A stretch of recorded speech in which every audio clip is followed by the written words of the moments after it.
Two Guys and a Mic. It's Jim Ryan and Mark Rezzo, and we are here for, I don't know what episode we're on. We're not counting it. Oh, it's 10. Okay. We're up to 10. We have another special guest. That's how many subscribers we have, too. Oh, yeah. and after this guy's here, I don't know if that'll improve much. Oh, man. We'll see if we can. Yeah, you have to give him a formal introduction to people who don't know who Paddy is, please. Paddy, not the same fish, Rascona.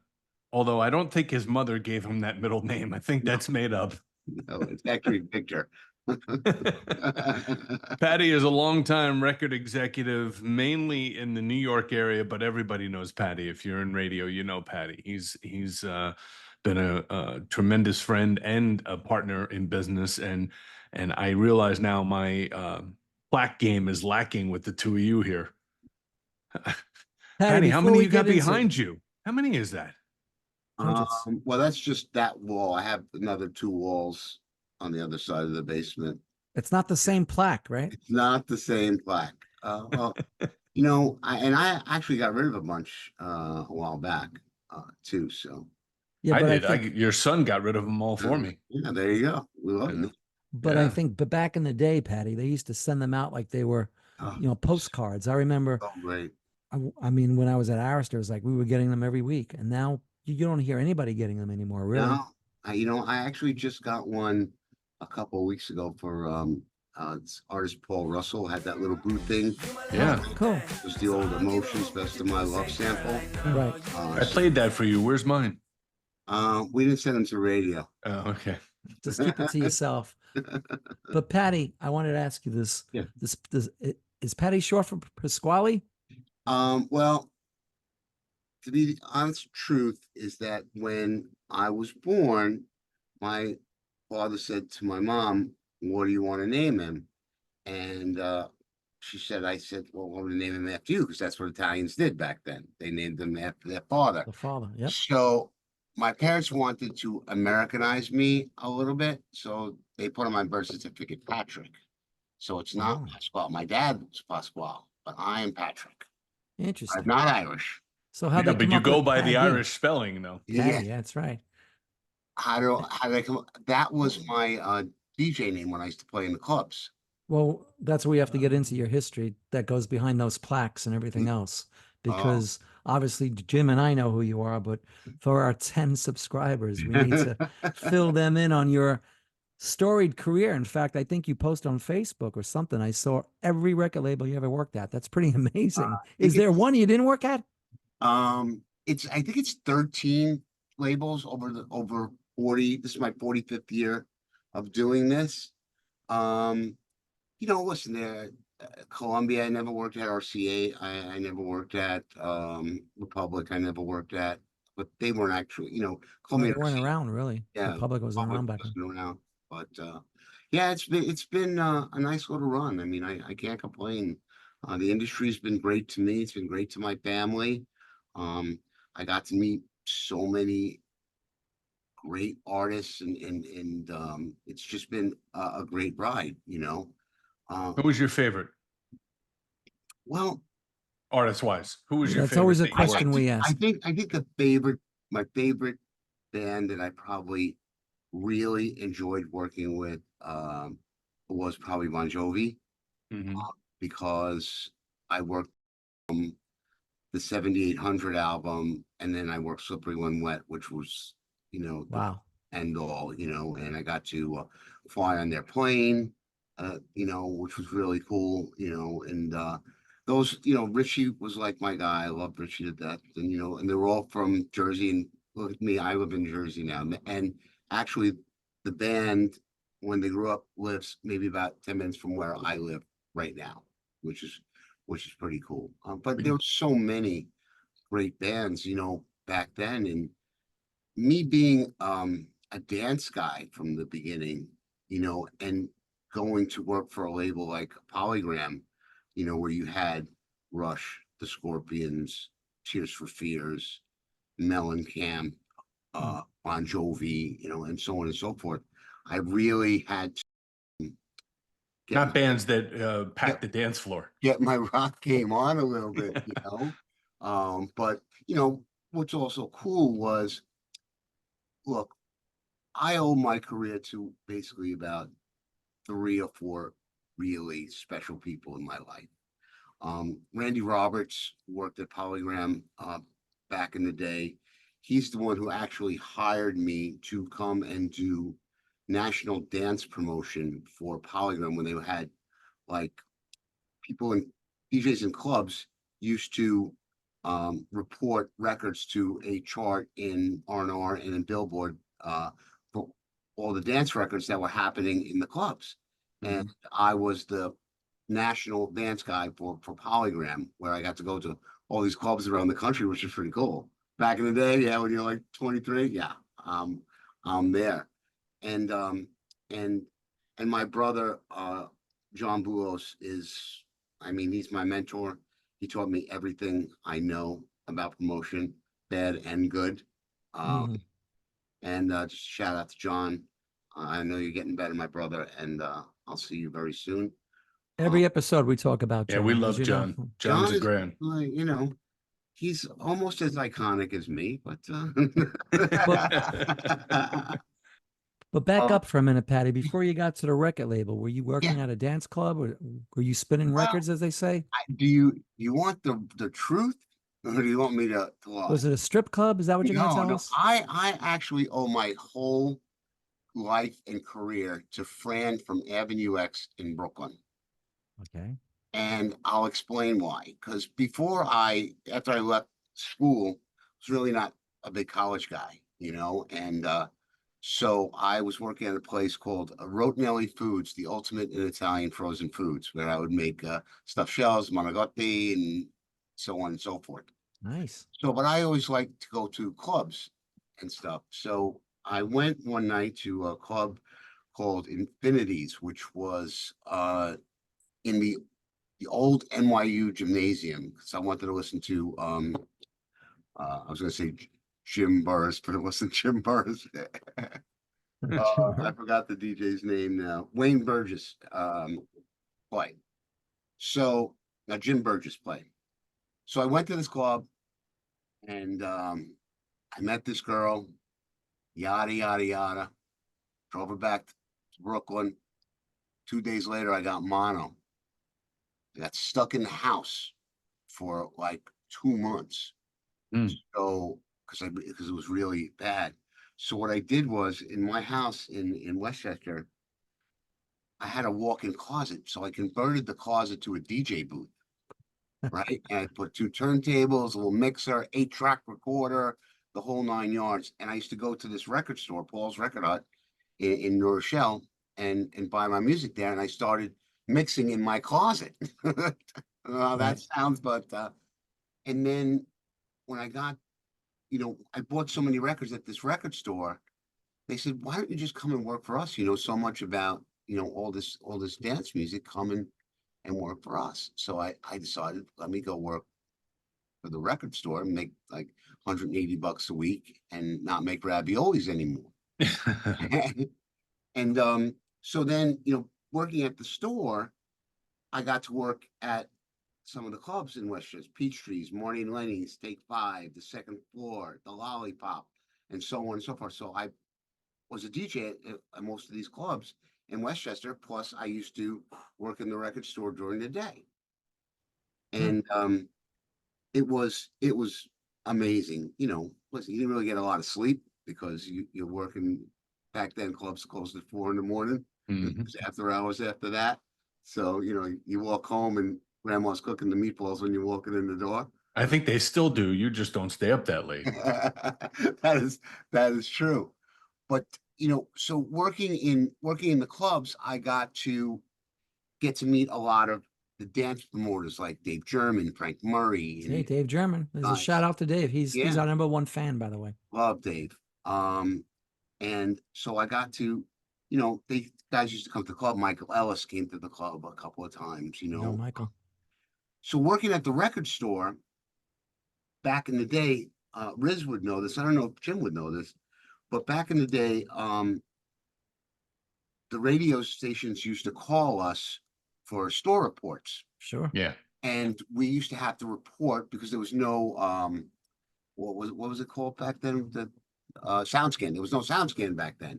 There's no barcodes on records back then. No. So the radio stations used to call us like KISS and BLS and, you know, whatever pop stations were here in New York.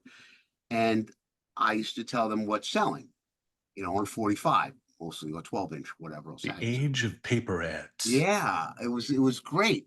So what happened was when I used to give them the store reports, that's how they used to really distinguish if they're actually making a difference. Like if they're playing a record and it's actually selling from their airplay, you know. And it was so great that, you know, like Frankie Crocker would play I Want to Thank You by Alicia Myers. The thing was like amazing, sold so many, or Rolls Royce Wishing on a Star, and those type of things. But then the record companies find out that you're a store reporter, and They're your new best friends. they're my new best friends. Yeah. So they, you know, to help, you know, the small mom and pops, they used to send us Cleans. promos of their songs. So they do cleans, as Riz would say. And you know, when you get a box of 30 cleans, it's always good to say, hey, you know, this record's doing pretty good too. The radio station. So that was going on. And Randy Roberts at Polygram was basically head of a lot of the sales stuff. And he took a liking to me, and he said, you know about this dance stuff, you're a DJ. Come in, we're looking for somebody at Polygram to be our national dance guy, and pay $29,000 a year. And I was like, why don't I sign up? You know, Exactly. Manhattan, this was great. And I kept my DJ job. You know, I missed working at the record store, but you know, I work for a record label now, you know, and you know, I broke Ollie and Jerry a break-in, Bananarama, Cruel Summer, or was it Stephanie Mills, the Medicine Song, and so far, and so on and so forth. And that was the start of my kind of record label career. But I must digress, because it really wasn't, it was after, I have to get this right because I don't want to let anybody down. So after I left the record store, Randy knew of me, but then I went to go work for West End Records with Mel Sherring and Ed Cushions, where I worked the Peach Boys, Don't Make Me Wait, Tanner Gardner Heartbeat, the Bombers Get Dancing, Time, Stone, and so on and so Wow. on. And then Randy called me and said, come and work for Polygram. You don't need to work for a small label. We want you to work for a big label. So he took me from West End. I started West End in 1980, I believe it was 1980. I started at West End, and then Randy, I got to work with Randy at Polygram. So that's my. It's two guys and a mic. We're here with Paddy Rascona, longtime record label executive. Well, we have to tie that name to him. An executive. I'm so far not an executive. And an avid fisherman. Now There are no more record executives, Paddy. They're dropping like flies. When we have all these episodes, it's like there's a common thread of these guys that have been in the business and how they started. Yeah. Like with Rick Stone was, you know, the college radio station and blah, blah, blah. And I mean, everyone starts somewhere, and, you know, your talent or your luck or your personality brings you to the next level. I mean, Yeah. hey, that record store may be out of business, but that ravioli store may still be in business. So Yeah, you they don't know might which do that, path you would have you know, taken there, Paddy. You don't you know. hey, You never worked on the air, Paddy, did you ever do a show? no, I radio? never did. I mean, I've done mixes for guys like Al Bandera, like the Classic Showcase and stuff like that, just playing stuff, but never. Right. I don't really have the voice for it. I'm too Bronxy, I think. Too Bronxy. Same with me. I have a little bit of an accent. But Paddy, Yeah. so you're at one label, and then obviously you said there were about 13 labels. I guess like what happened to me, I jumped from one label to another label. I thought it was a better deal. Then I got screwed. Then I went back, and then blah, blah, blah. How did it evolve for you? I mean, did companies go out of business? Did you get a better deal? Well, Did you? Well, the whole thing is that when I was working at Polygram, Boulos wasn't there just yet. I think he was at RCA, but I was working for a man named John Betancourt. I know John. Sure. And He was at Columbia for a long time. John was very responsible for turning RCA around, and he had just come to Polygram to be the senior vice president of promotion. So John took a liking to me, and he says, "You're really good with people. People like to talk to you and stuff like that." He says, I have some local promotion jobs open." I said, "Really?" And they pay a lot more than what you're making now. I said, "Oh, really? That's good." So he offered me 3 markets: Detroit, St. Louis, and Dallas. Detroit, it's way too cold for me. Mm. St. Louis, all I got is that arch. That's about it. And The now gateway to the West. I'm 24 years old. When God created women, he put the factory in Dallas, Texas. Sign me up. So I went down to Texas in 1985. Can't picture you wearing a cowboy hat, but go ahead. I had my Capizios on, and I went down there, and I bought an IROC Camaro, Italian reject out cruising. Nice. Nice. I also played in some of the big clubs down in Texas, so I took all my records down. So they shipped a ton of records down. What part of Texas? It lives in a town right outside of Dallas called Addison, Wow. right off the Beltway. And I tell you, it was probably one of the best 2 years of my life. I got to meet so many great people, and all the reps down there, because back then there was all local reps, and Bubba Right. Wayne and these guys, and John High and Ronnie Raphael and all that. They kind of like took me under their wing, and one of my best friends in radio is Redbeard from Q102 in Dallas. He was the be all end all rock guy. He still does a studio session at his house.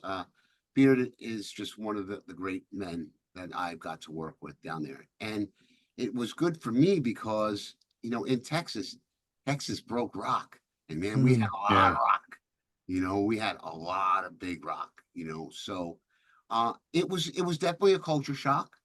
But I loved it. I got, I was away from home for the first time, so it was different.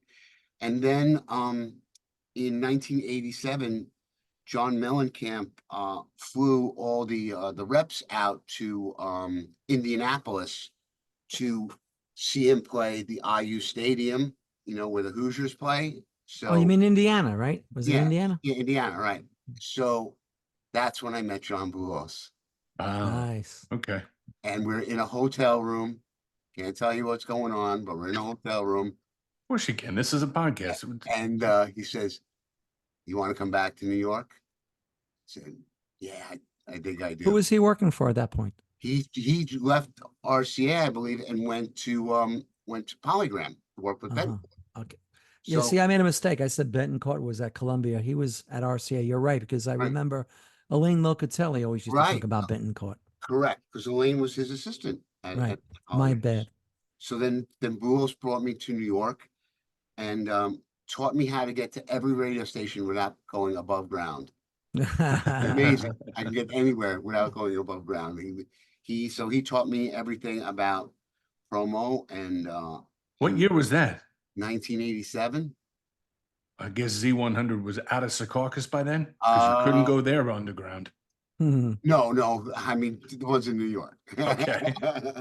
No, Z100 was still at 333 Meadowlands Parkway. Yeah, there's no underground there. That address, I have no idea, but I do. Yeah. The underground there is the swamps of New Jersey is the underground. Yes, exactly. Right, there's a lot of people underground there, though. Yeah. Yeah, true. So, so then I moved back home, and I worked for Polygram for a bunch of years. And then it just started to, every company that I left for more money, but I still did the same job. I think the only thing that I regret in this business is not making that big money. and Riz will know that Yeah. some of these guys Same stuff. Yeah. I always back, ask the same question. I always back in say, the day made like Jim I ridiculous. missed that boat. I missed that boat. Patty, do you remember the first place you and I met? Because I remember this exactly. It was a hotel in Indiana. No. No, No, no, it was not. I'm trying to think where the first place we met. The lobby of WALK on Long Oh. Island. Wow, I am Patchogue? Yeah. Wow. I was doing weekends and I was doing Phil, and I happened to be filling in for the afternoon the entire week. And you would come in to see Rob Miller and Gene Free. Gene Free. And May he rest in peace. yes. And I ran into you. I think Rob introduced us and you were like, hey, and then we just, had a conversation from I there. don't remember that. Yeah. I remember doing a bunch of stuff because Walk was very, because they lean towards women, but I know that you guys did a couple of breast cancer events every at that restaurant that, I actually have a plaque from that. I think that I'm sure you do. There's plenty there. I do have a plaque for everything. That's the first time we met. Wow. That was probably well, may have been 2000. I think 2000. No, it was prior to 9/11 for sure. Hmm. Definitely prior to 9/11. Yeah. It's two guys and a mic. Jim and Mark. We're here with Paddy Rascona. You worked also with a band that so far the lead singer's been our biggest guest we've had, Johnny Resnick, the Goo Goo Dolls. Johnny. I actually talked to Johnny the other day. Yeah, he loves Gulos too. We had a whole thing about that. He does. He was really good. He brought us a lot of people that tuned in. I mean, he's really great. And I think I just heard, is one of his songs in that new movie with Hugh Jackman and the other guy? I'm not sure. What, in Deadpool? Yeah, I think there's an old, no, is that what it's called? The brand new movie? Yeah, Deadpool, Wolverine. Right. I think I read something that they're using a Goo Goo Doll song in there too. But oh, maybe. So it could be. He may be making some bank on that one. Sure. What's so great about Johnny, I've been doing this for a long time. Johnny Resnick is the only artist that I've ever been with that said, we're going to go on a promo run. I'm driving. He rented a little minivan. That's pretty cool. His assistant, and Johnny. And Johnny drove the minivan and I sat in the back. Everywhere. It was the best ever. This is great. When my artist is driving me around, it was so amazing. That is funny. Yeah, we were talking about Mellencamp, and on a previous podcast, we were talking about artists. Anyway, we were talking about some artists that you may not have done well with. And I spoke about, unfortunately, my time at Columbia with Mr. Mellencamp, where we were doing a China Club thing for PLJ, and he was just a backbreaker, and he broke my chops. But he turned out to do the right thing, but he was just really difficult back then. I think he hated Columbia, and he was just breaking my chops. But I loved John Mellencamp Cougar, as he was known in college. Yeah. And I was so happy when I finally got to meet him. Unfortunately, it was me, Jerry Lembo, and Elaine, I think, at Columbia at the time. And we had to talk him into doing it. And it was just like, he was telling me he wasn't going to do the hits. He wasn't going to, and as you know, Cuddy and Tony and Scott Shannon wanted him to do Pink Houses and Jack and Diane. And I'm not going to play the hits. But then he ended up playing the hits. Yeah, but I mean, after his Polygram days, he had he had all those records with big songs, even the Rain on the Scarecrow album, which I worked. Yeah, he's great. I mean, he's a poet. I mean, it was amazing. But after that album, there wasn't really a lot. No, well, I think he's still signed, but he puts out some albums. I'm not sure how many people are into it anymore. More of a touring guy now, I guess. I saw him last year down here, and I have to tell you, it's one of the few shows I could tell you there were like 3 songs left in the set, and we left. It just was not. I mean, I remember seeing him year after year at Jones Beach. He'd be smoking on stage and chewing gum. I saw him the night he had the heart attack there. Yeah. But this last tour was, it was not great for me. I'm not slamming it. He's had several heart attacks, hasn't he? I don't know, man. Yeah, I think he has. He won't stop smoking either. Yeah. What about you, Patty? You stopped smoking yet? No. No, I did not. I think I met you, well, not met you, but you two were working at Sony with the Sarah Bareilles when she first came around, That's because where I we think I had met this. Paddy. Paddy was a legend when I came into Epic. Oh, stop. Paddy Rascona, man. And they said, anything you want in New York, ask Paddy. Tickets, he's got everything. He knowed everybody. Anything you need in New York, if you don't call me, that's your fault. And then you That's guys it. worked for Charlie Walk. Yeah. And that's a whole nother episode. Yeah. Worked for Charlie. So- I still speak to Sarah a couple times a year. It's She's great. yeah. Great person. Actually, I'm gonna actually be seeing Natasha Benningfield very soon because she's on tour with Megan Trainor and Paul Russell's opening Right. up. So I'm gonna get to see Natasha. I haven't seen her in a long time. That's great. So yeah, that's So what was it like, guys, working for Charlie Walk? Well, ask Paddy. Worked for him a lot longer than I He- did. I only worked him for about a year and a half. Charlie never bothered me because I mean, he respected what I did, but it's like I worked with Joel and Lee and Leifsner and all those guys. They took the brunt of whatever, the Polly Anthony's, the Donnie Einers, and I didn't have to really deal with any of that. So Charlie was fine with me, He never So- bothered me. I mean, the only thing he complained about is I didn't hang out enough with him. He said, you need to hang out. I had a wife and 3 kids. I had to go home, Charlie. You I'm know, he sorry. tried to do that to Kid Kelly and I. He wanted to have weekly hangs at Z1 at Sirius XM. We'll just come over and we'll strategize and play. Kid and I are like, bring the songs that you got, Charlie, and we gotta go. We got things to do. No. I mean, when you talk about Charlie Walk, you have to give him credit. He was a genius marketer. He was a Yeah. great promotion man. He Yeah. was very smart. mean, I mean, it's he all- was, I mean, regardless of other issues or personalities or this, that, and the other thing, at the end of the day, he knew his stuff. He really did. He You actually couldn't broke this record. bullshit him. Can you see it? Shakira? Yeah, hips don't lie. Shakira. Hips There don't you go. lie. And- So as you notice, Patty's name says not the same fish. Right. It's going to change here a little bit. And so for years he keeps after me, man, you got to come fishing with me. You got to come fishing with me. Come fishing, come fishing. So Paddy has been on this boat out of the Atlantic Highlands. He's probably traveled enough to actually own the boat a couple times over. Okay. Easily. He showed me the tickets, like when you pay, you get this little ticket to say you've paid. This stack is Mhm. massive. So he's telling me all about the fishing the first time I go out. I can't remember if Steve Leeds was even with us. It might have just been Maybe. him and I. So he's talking the whole time we're out there, Mark. I think you've been out too, but the whole time Patty's there talking once with you about guys. fishing. Oh, we're gonna get flounder. We're going fluke fishing. This is blah blah blah. And It wasn't the a only good, thing that was caught that day by Patty was a clamshell. it wasn't a good day for Patty that day. It was a clamshell. It was not a good day. Here I am thinking he's a world champion angler I can't, if they're not biting, what can I do? because I see pictures constantly of these fish and he claims are not the same. Riz, people this thing is taking on a life of its own. People actually think that I catch a fish, I come home, I put it in the freezer, right? Then the following week, I take it out of the freezer, You change my defrosted. defrost And take a it, picture of it. take a picture with it. And seriously, if this computer can walk, I would take it to the freezer. That's to show pretty you funny.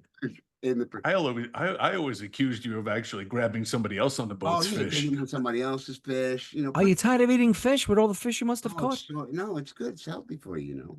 So what kind of fish is the most popular fish that you catch in there? Well, right now it's fluke season. So fluke is a giant flounder, basically. It's called summer flounder. Like a flatfish. Yeah, it's Right. flat. It's fillet of sole. When you go to a restaurant, you eat fillet of sole and black sea bass, which is really super good. But the fillets are very small, but it's so good.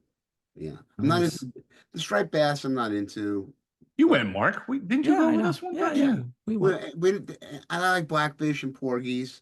Right. But I think they're- that's what we caught a lot of those. Porgies, right? Yeah. But that's not until the fall.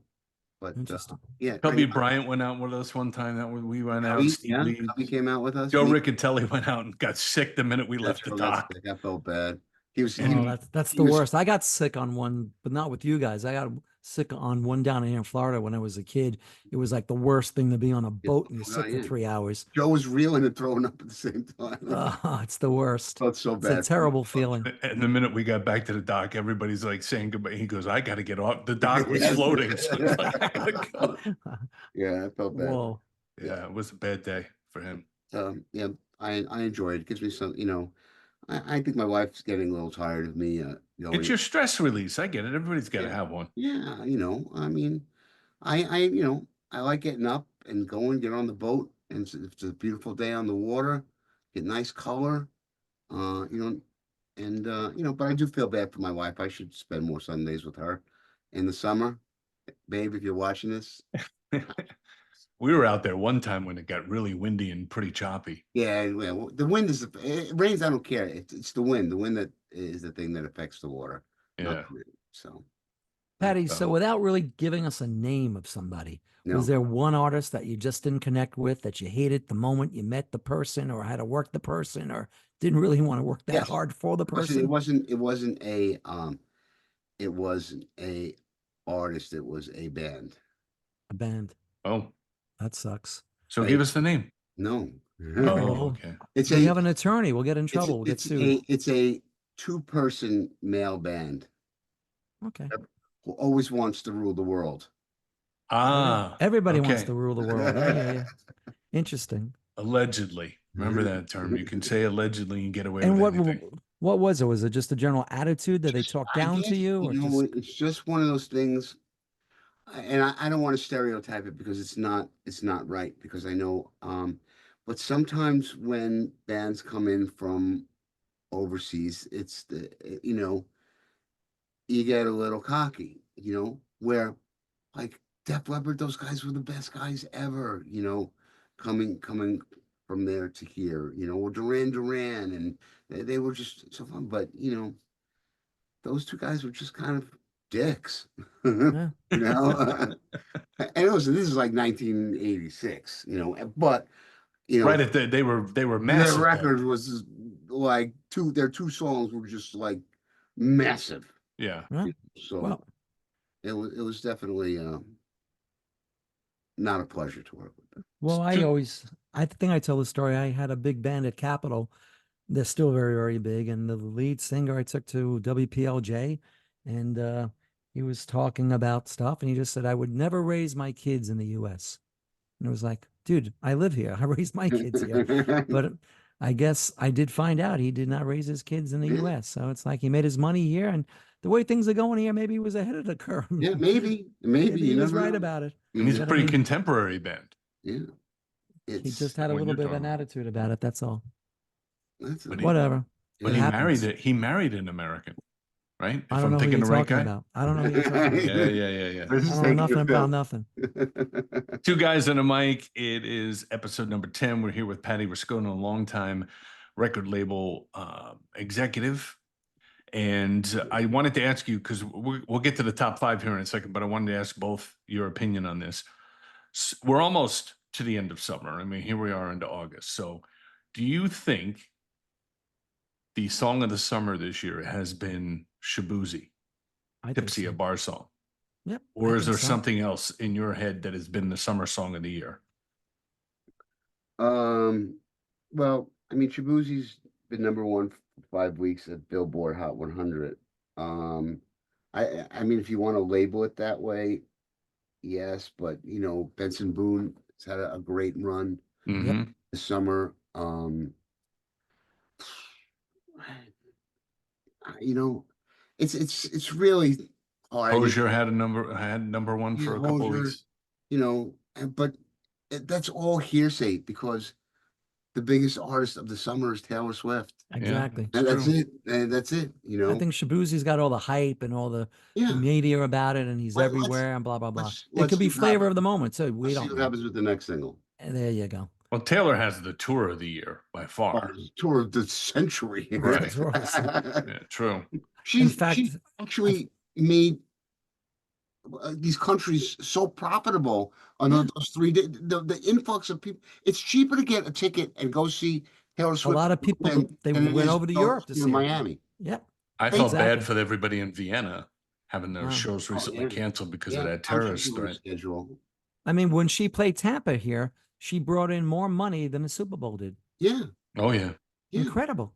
yeah. People were lining up 3 days before she was playing to buy T-shirts and stuff. The merchandise trucks were Yeah, out. yeah. We've That- never seen anything like that. I mean, ever. I've heard it takes 160 tractor trailers to move that show around. yeah, well, because there's two stages. Right. One is being built while the other one's being played at, and when she plays at that, the other one's broken Still, down, think to of the the next- logistics of 160 tractor trailer trucks. Listen, the money that tour is raking in, the merch alone, forget Yeah, it. It's like crazy. that's a And everybody well-oiled keeps thinking machine. it's going to fade. It's going to fade. I don't think it's going to fade. You know what? And you know who loves her even more? The NFL. They love her. Yeah, It was all the Would little you like girls a, now watching football with their dads because maybe how they'll. about a commission on the Kelsey jerseys? Would you like a little of that? Oh my God, it's crazy. Yeah, yeah, it's- it's a little hey, crazy. good for her, man. You Yeah, know what? God Good bless for her. her. You know what? She's good for the industry. I tell you. Exactly. And Definitely we all good. need to sell records. And that's awesome. Single-handedly keeping Republic. I mean, they don't need anybody else but her. Well, I mean, listen, they're not doing too bad either. Exactly. With Post Yeah. Malone and everybody else. Yeah, yeah. They've got a pretty good roster over Yeah, there. they're okay. And Ariana, this one. I don't think they're hurting Shawn Mendes now this week. No, yeah, that's not. And Sabrina Carpenter. What Oh, do you yeah. guys think? I listened to Shawn Mendes twice. I'm like, oh, it's okay. I have to really sit with it. Not I haven't really. heard it yet. I haven't heard it. I thought you were supposed to be working this record, Mark. No, I don't have to listen to it. The guy on the other Okay. end has to hear it. That's All all. right. I just say Shawn Mendes played a record. Come on, what are you waiting for? All right, let's get into the top five. We do a top five segment every week. I didn't tell anybody what the subject was going to be this week because I was going to say I didn't get an email on that one there. it's Jim. okay. I wanted you to think on your feet. Oh, okay. I'm I sitting. want your top five favorite TV shows of all time. That's what I want to know. This is a music podcast. Doesn't but okay. matter. It covers a All lot right. of things. I want to know what your top five favorite TV shows. shows. Yeah. Have And that Patty could go be first. Streaming He's our shows, guest. network shows, whatever. But Patty, TV you shows. go But first. You're our that I guest. can continue to watch over and over and over Yeah. again. Yeah. And just give it, you don't have to give us all five at once. Give me one and we'll go around the room here. The Honeymooners. Okay. Okay, that's a good one. Why? Any reason? I think that it was just so genuine and all in black and white, and you know, it was just really a thing to watch every night at 11 o'clock after the news. You know, Exactly. it was just then Seinfeld took that slot over. You know, so it was one of those things where I loved to watch the Honeymooners. It was cool. I'll still laugh my ass off at that episode when they wanted to go to the boxing match Oh, and Harvey? and the daughter, the sister or the cousin was going to elope, and he helped her elope, and they go up the ladder to get her, you know, suitcase stuff and have her come down and go elope, and she's passing suitcase after suitcase after suitcase, and he turns around and he goes, "The Allies invaded Normandy with less than this." It's Yeah. just so great. I mean, Jackie Gleason was wonderful. Yeah, It was the just Harvey so episode funny. was the best for me, I think. Harvey. Yeah. Harvey. He didn't- Harvey. The more you read about that show, he never wanted to rearse. Yeah, He just well, a lot of wanted them to don't go like out to and do rehearse. it. They just go out and do it.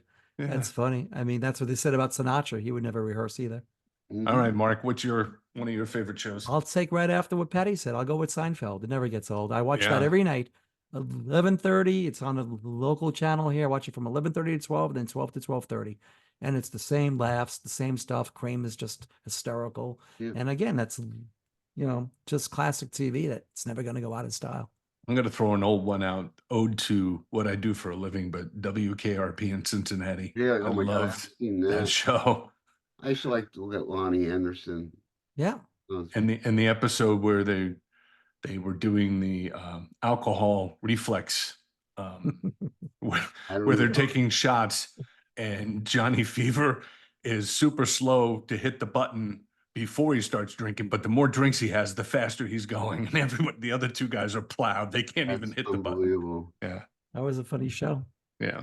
All right, Patty, what's the next one? Give us a couple. I really haven't watched a lot of TV shows that I would like say I need to be home and watch this because I'm more of a sports guy and just rather watch a baseball game than some. There's really nothing that I've ever said I need to be home because I think back in the day, NBC Thursday night was the night, Yeah. like Yeah. VR and all Right, right, that right. All other that stuff. It stuff. was great stuff. I I was into what was it now? Oh God, the Dick Wolf it's Oh, the one the Law cop. and Order. Yeah, Law and Order. Yeah, I mean, Yeah, that's Law and one I Order. I used still to watch watch. that a lot. That's been on for that's so many Like episodes, 25 so many years from seasons of that. Marissa Yeah, I Yeah. used to Haggerty. watch Is that that her a name? lot. I still watch Law and Order SUV, but I'll jump in. I'll tell you, I like The Office. That was always a classic show. Mhm. I'll even tell you about MASH. I just saw a documentary Hmm. about Yeah, MASH. Nash, yeah, That Good was an one. yeah, unbelievable right. show. Nash was definitely one of those things. And then, of Uh, course, I'm gonna have to throw The Sopranos in there. You never get tired Yeah. of that. Oh well, yeah, that's yeah, The Sopranos made my list. Another one that a streaming show that's on my list would be Yellowstone. I Love never yeah. saw My that. wife Yellowstone. loves Never got that. into it. No. Yeah. You know, Great. my wife actually binged. She got her girlfriend. She binged Sons of Anarchy. Oh, good show. Wow, and I would catch a little bit of go, oh, wow, what the hell was that? Yeah, Yeah, yeah, that's a very violent show, but it was yeah. well done. She likes that. She likes watching these murder things that on TV. It's like I sleep with one eye open sometimes. Like how to kill your husband. You better sleep with one eye open there, Patty.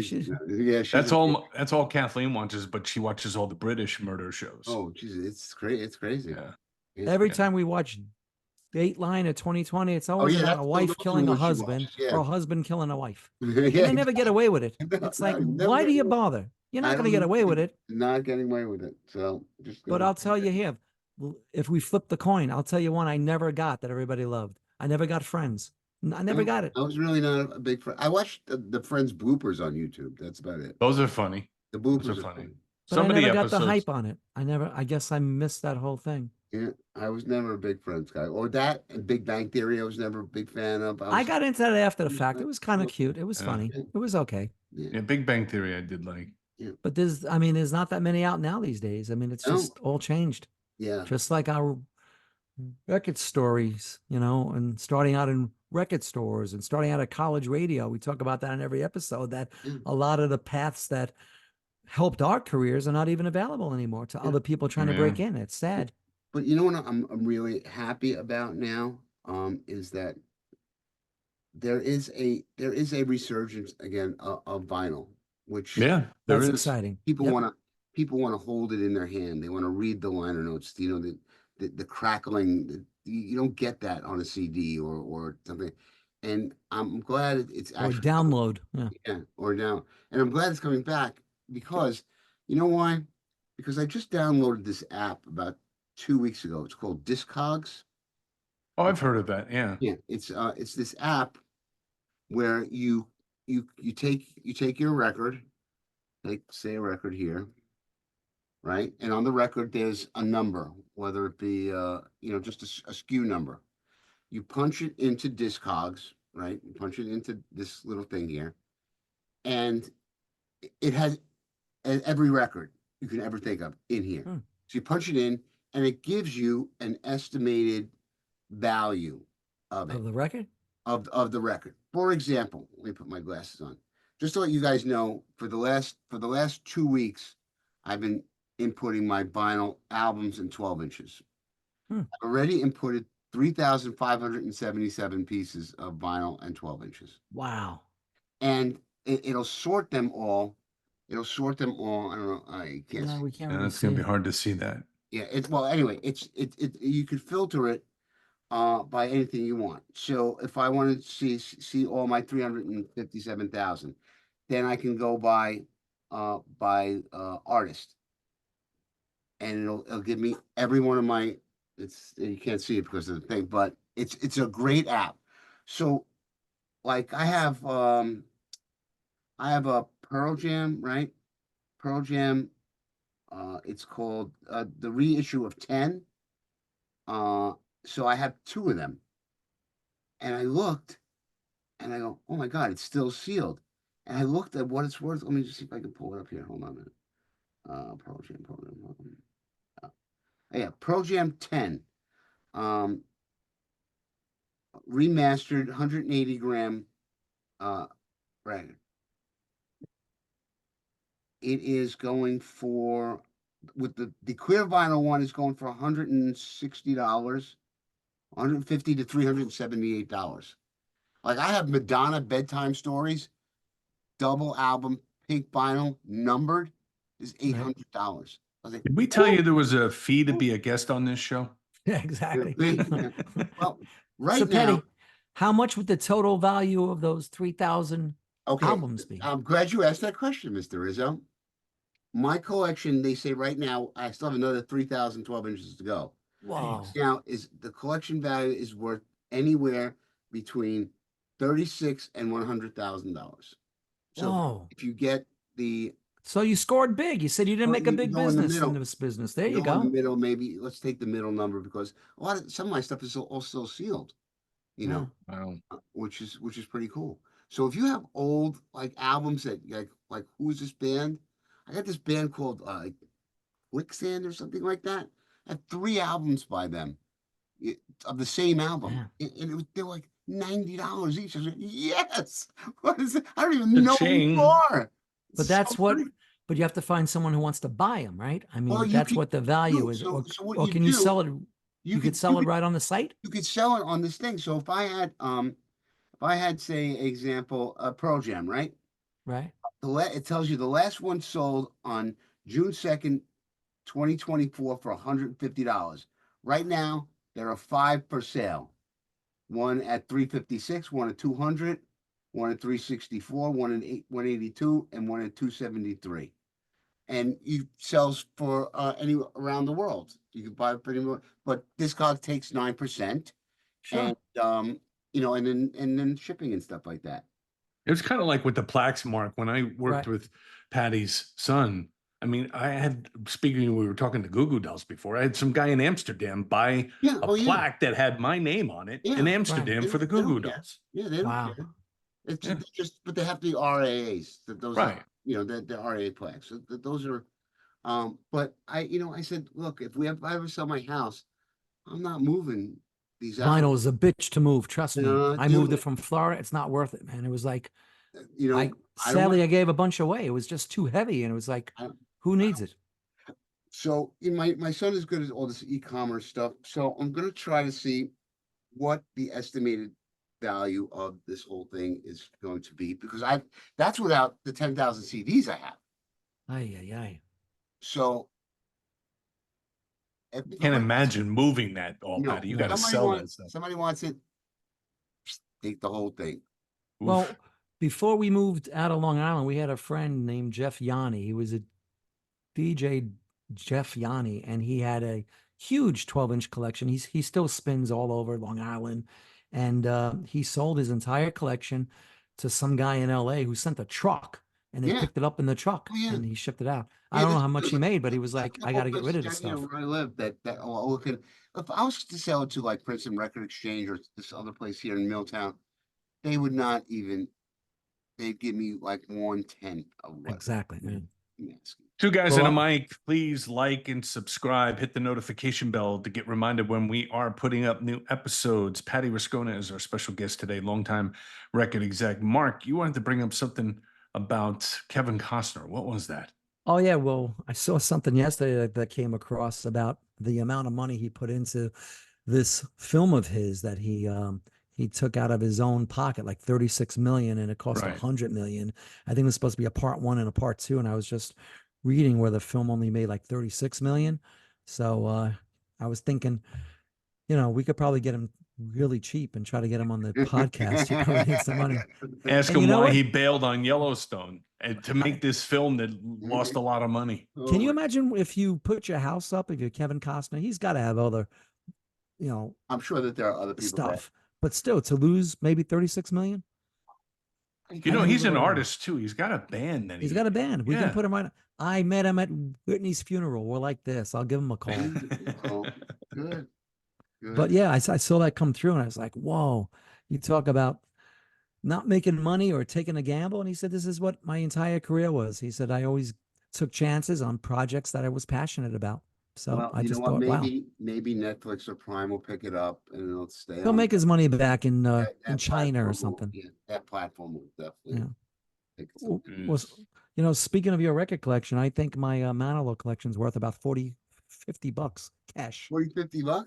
I mean, do you have any special Barry Manilow record? Oh, it's funny because all the years I worked with him, I used to work with all the, the affiliates of all the other countries. So I have stuff like that. I always teased his company's management that that's going to be my ticket out of here. I got You stuff guys from must have China and Japan storage and units stuff. of all this You stuff. should get that app and you can just I put it, will. I'll type in look into Barry that. Manilow, this song's for you or something like that and see what it's worth on I'll have to ask you for the app because I have some stuff. Patty, all that, this stuff is in your house? everything. No, Wow. I don't really live here. You know what I'm Oh, okay. saying? No, yeah, besides that, we have a Lego collection too, that we have a whole Lego So you city. got hobbies. I don't have a hobby. I got to get a hobby. I Yeah. have no. See, you Does your fish, you do, collect does your records, you do Legos. your lovely wife ever come down to that dungeon? You know what? It's a Clean this really up. nice, it's a really nice basement. I got autographed guitars on the wall. I have a whole Lego city. I have my Lego DJ City. station. Yeah. Yeah, I've seen his. You ever seen his DJ station, Mark? No, but we're talking about, having a collection. And Patty, I'm sure you know Steve Resnick. He's got one of the biggest music memorabilia who Right. we're hoping will get on the podcast as well. It's taken over his entire house where I believe his wife, No, I'm she only moved allowed to out. have the basement. No, he took over bedrooms and he's got stuff. And I had asked him, and I'm sure we'll bring it up when we do have him on in there, what his most prized possession was. And I won't say it on this podcast. We'll keep the suspense for when he joins us. But if you had one thing, Patty, is there one thing that was most memorable or thing personal to you that you loved? that I love, That you wouldn't get rid of. Right, exactly. would never get rid of, besides my wife, you mean? Yes. Exactly. Would never get rid of her. Good answer. Good Good answer. answer. I would never get He's rid no of her. fool. Wow, one thing. One thing that you're not going to sell or get rid of, something that I've got means one something to you. hanging That's here. like music inclined. Yeah, whether it's an album or it's one of the plaques behind you, something that you would hang on I to. would never, I don't think I would ever sell my Bon Jovi Slippy When Wet 10 million plaque. All right. There you Okay. go. I would never sell, and I don't have it on camera here, but Mark has seen it. Off to the left, there is a drum head that I have signed by all three members of the band Genesis. And he loves them, so that's And perfect. I would never, ever, ever sell that. Yeah. I mean, everything has a price, put it that way. I mean, I have a ball that my dad got for me, from, excuse me, watch my shorts. It's so old that it's yellowed, but it's a ball that's signed by the 1971 Yankees. That's pretty cool. And in no Munson though. Got no Munson. But on the sweet spot, it's got Bobby Mercer. No. I don't know if it's I'm a Met fan though. So Good answer. That's another good There you answer. I go. really give a Nice. shit about this ball if you don't. No, I'm just kidding. I'd throw that ball right out the window. I'll show you, Bobby Yeah, Mercer. but some of the names like Elston Howard, Jack Aker, Danny Cater, Jerry Kenny. It's just a cool little thing that I'll give it to my son, let him do what he wants to do. What about you, Let's Mark? sell You it. have something? I would say my autographed Whitney Houston bodyguard plaque. I think that would be pretty That's cool. pretty cool. Yeah. That's really cool. I mean, that was nice. I mean, I have something signed by Annie Lennox. That's kind of nice because she was very cool. And I have a piece of art by Sarah McLachlan that I would never get rid of, which is very nice. So, I mean, there are a couple things that you want to keep. The other stuff, and obviously, you and I have joked about my Milli Vanilli plaque. That's a collector's You item. still got that thing? It's right up there. They actually really gave you one of those They things? didn't. Yeah, They didn't they actually. sold records, Patty. Oh my God. They didn't ask for that to be revoked. They're not taking that. That could be A that collector's could be worth item. something. That A could be- Milli Vanilli gold, actually platinum record. You know, yeah. Steve Leeds was our guest last week, Patty, and he told us he was on the road with them when the whole thing went down. Oh, really? And he had said something. Remember, Mark? He said a couple of weeks before, he kept saying to somebody, "I think these guys are lip syncing." There's something And he weird was about being that. told, "No, it's all good. We knew It's all nothing. We good." know nothing about nothing. We know nothing. Yeah, But I mean, Patty, nowadays, can you imagine those that don't perform live compared to the big scandal of Milli Vanilli? I mean, there were Well, maybe rumors that- about Britney and Janet Jackson and everybody, and their answer was, "I can't sing and dance at the same time." Jennifer maybe- Lopez. maybe that girl that sang the national anthem at the home run. Oof. Oh, She was drunk, she said. yeah, she went into alcohol rehab. Boy. Wow, that's Well, scary. But I've heard her sing, and because they worked her a couple of years ago at Wasn't a Countryside. first good impression to people that didn't. I tell you No, that. I know. That was definitely not her. Yeah. So anyway, Jim, you two didn't give guys us and the a rest mic. of your favorite shows before you. Oh yeah, you have one before more you to do. bail. One more. Yeah. You have to give us the rest of your shows. Go ahead. Who else did you say? You said Game of Yellowstone. Game of Oh, Thrones. me or Yeah, Patty? you. I You? gave you. The other two would have been back in the '80s. Hill Street Blues. I love that cop Yeah, Yeah, show. that was wasn't good. bad. Right. That wasn't bad. And the other one would be Hogan's Heroes. That Yeah. was a fun show too. Yeah. That's still on Me TV, which I don't know if you get that where you are. Yeah. They have it Yeah, down here, so I yeah. can see that every night. Andy See, Griffith. but they're was- all old shows, man. Yeah. Well, you You're right. Watch Andy Griffith was cool. Yep. Andy Andy Griffith. Griffith was a good show. Hey, Come by on, the I way, have to admit, growing up, it was the Partridge Hey. Family. I was a Partridge Family Oh, boy yeah. over the Brady Partridge Bunch. Okay? Family. Hey Riz, What- you see that plaque behind Jim over there? Yeah. That one. That one. Maroon 5 or the one No, to the the other left of one. it? The The other JP Sachs one. Oh, I got a JP Sachs. Your boy Bulos gave me one. I have one of those. I got. We worked that I together. got that from Mr. Jim has one of only 3 of that plaque. We Because only I think it was the first guy to play him. you were the Nice. first guy to get a plaque. Yeah. There's only 3 plaques made like that. You have 1 of 3. See, Yeah. See, big thing. Patty taking care of you, man. Taking care, big pimpin'. Definitely. Patty, so appreciate you doing this. Two guys and a mic. It's up on YouTube. Find us on YouTube with the channel and like and subscribe and hit the notification bell. And you can even comment. You know, you want to comment about Patty's fishing capabilities? You want to ask questions? You go ahead. And now, is there a link that I could? He'll just send you all the info. You Yeah, I'll it to send all you your the friends. link and Yeah. let you do the promo stuff. My granddaughter, my 19-year-old granddaughter, is actually our senior director of social media. We have a Oh. big staff here, Patty. A big Yes. Oh, staff. you have a 19-year-old granddaughter? I do. And did you know that Rizzo said that when we get to 1 million subscribers, We're giving a giving car away away. a car? I don't Giving a know. car away. Yeah. I don't know about this, but Maybe we'll give it to Johnny Resnick and he'll say he doesn't want it. And we'll get off the hook. Exactly. Oh, man. Unbelievable. Patty, love you, brother. Love you too, guys. Really. Thank you. Thank you, Thanks Patty. so much Thank for you being for here. actually even considering me to be on this thing. It's like, You're everyone's favorite. You're number 2 on the you know Bulos. what? I've just been doing this just a long time. I've And, been texted by Lee Leipzner that we have to put him on too, which I plan to ask him. So we were gonna do. Can we do it together? The Ragu and the Jew. Lovely. He's a great man. yes, he is. He definitely- We like Lee.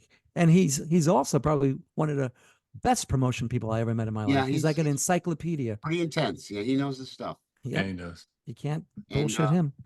If my wife watches this, see, babe, I didn't say so a lot, and I didn't curse. Nice. I love you. And now we'll end on this. Let's go Mets. Yeah, let's go Mets. Wait, Take care, Patty. we just pause for a second. How can we lose to the Oakland A's? That's 4 in a row we lost. It's over. Come on. They shut out almost 3 games in a row. Thank you guys. Have a great day. Thanks for listening, everybody. Bye, Riz. Take care, Patty. You're the best. Two guys and a mic.